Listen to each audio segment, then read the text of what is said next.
Hi guys, welcome to today's Tuesday talk. So as promised, I'm going to start reading a book called The Science of Getting Rich. It's actually helped me quite a lot as far as confidence in my plan. I have like a 4-year plan as far as like my fitness goals and competing and where I want to be as far as a fitness career goes. And originally when I made this goal, it seemed a little bit far-fetched and it seemed almost too big to accomplish. But this book has really helped me as far as self-belief.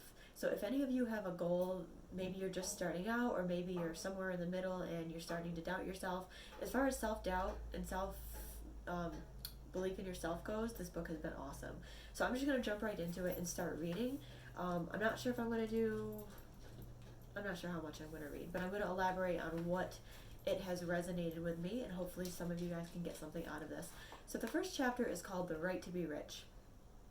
And right away, I realized I needed to change my relationship with money because, the way I was raised, you kind of have like these subconscious beliefs about money. Maybe you believe it's hard to earn, or maybe you believe that you have to do certain things to get it, or, maybe you believe that, you never have enough. Whatever it is you always tell yourself, I've learned is what you get more of. So your belief controls your outcome. Your belief controls your behaviors, which controls your outcome. So I'm currently working on changing my beliefs about things to change my behaviors and my outcome. So the first paragraph says, whatever may be said in praise of poverty, the fact remains that it is not possible to live a really complete or successful life unless one is rich. No man can rise to his greatest possible height in talent or soul development unless he has plenty of money. For to unfold the soul and to develop talent, he must have many things to use, and he cannot have these things unless he has the money to buy them with, which makes sense. Like you need money to purchase the experience of something, like a trip, or you need money to buy the equipment you need, to move forward, whatever it is. A man develops in mind, soul, and body by making use of these things.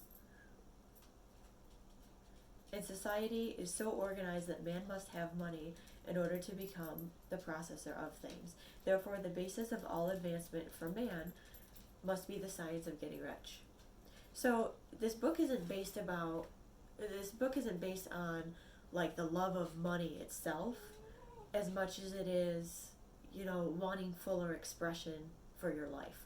And money's just a tool to do that. So that's everything it focuses on. The object of all life is development, and everything that lives has an inalienable right to all the development it is capable of attaining. So I'm going to stop there and just kind of talk about that. When I first read this, I had a lot of things going on in my head, like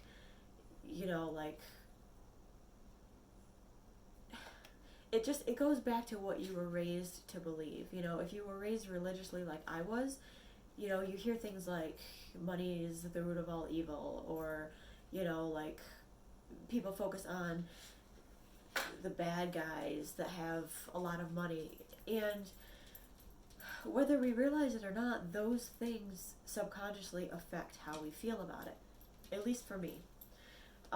So even though I feel like I deserve to, like have the life of my dreams, to earn a certain amount, there are mental blocks that sometimes stop us from getting there because of how we actually feel about it. And I'm learning, as far as the things that I'm feeling, I seem to be attracting more of that, like I said in the beginning. So I'm really working on realizing my worth and realizing what I deserve and changing the beliefs and the mindset I need to in order to get there. This part that talks about how the object of all life is development. That, like, I highlighted that in my book. That really stuck out to me because that's all it is. The reason why I wasn't happy before, working a regular job, I tried, so many jobs. I've been working since I was 16. I never felt like I fit in anywhere.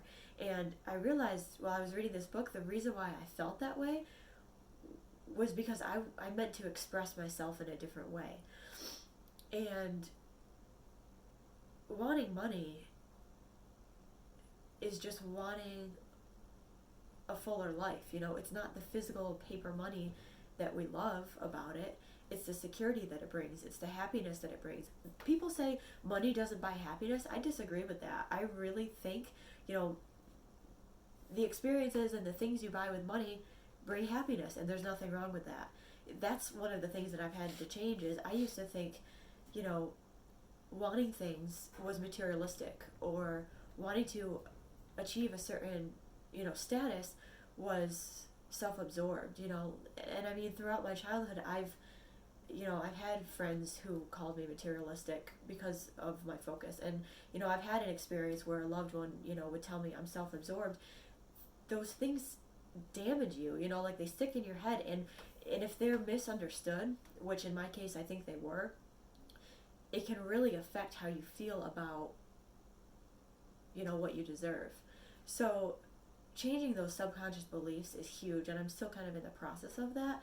But I just want you guys to know that if you're afraid to want more, whether you think it's wrong or whether you think you don't deserve it, whatever the case is, get rid of that belief, because we are supposed to express ourselves in the highest form possible.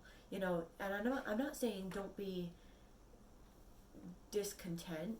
There's a difference between being happy and being content. You should be happy with where you're at, but always striving for a fuller expression of yourself, of your life. And there's nothing wrong with that. I had to kind of change that belief for myself. So being discontent, if you're hard on yourself about feeling that way, don't be. Like, I've had to tell myself that I need to stop doing that, because being discontent only comes from that drive inside of me to experience more and to be more and to do more and to have a bigger life. And having a bigger, fuller life doesn't make you a bad person. I think, I don't know where that belief comes from, but I think we would all be better off if we got rid of it. Just because you have money, or just because you want more, or just because you want certain things, doesn't make you a bad person. Just don't allow it to change, your core standards, your morals and everything. Just define your own life. Don't let your old beliefs control your results, and you can change them. So I'm going to talk a little bit more about this in my next video. I marked where I left off, and I'll read the next part for Wednesday, wisdom.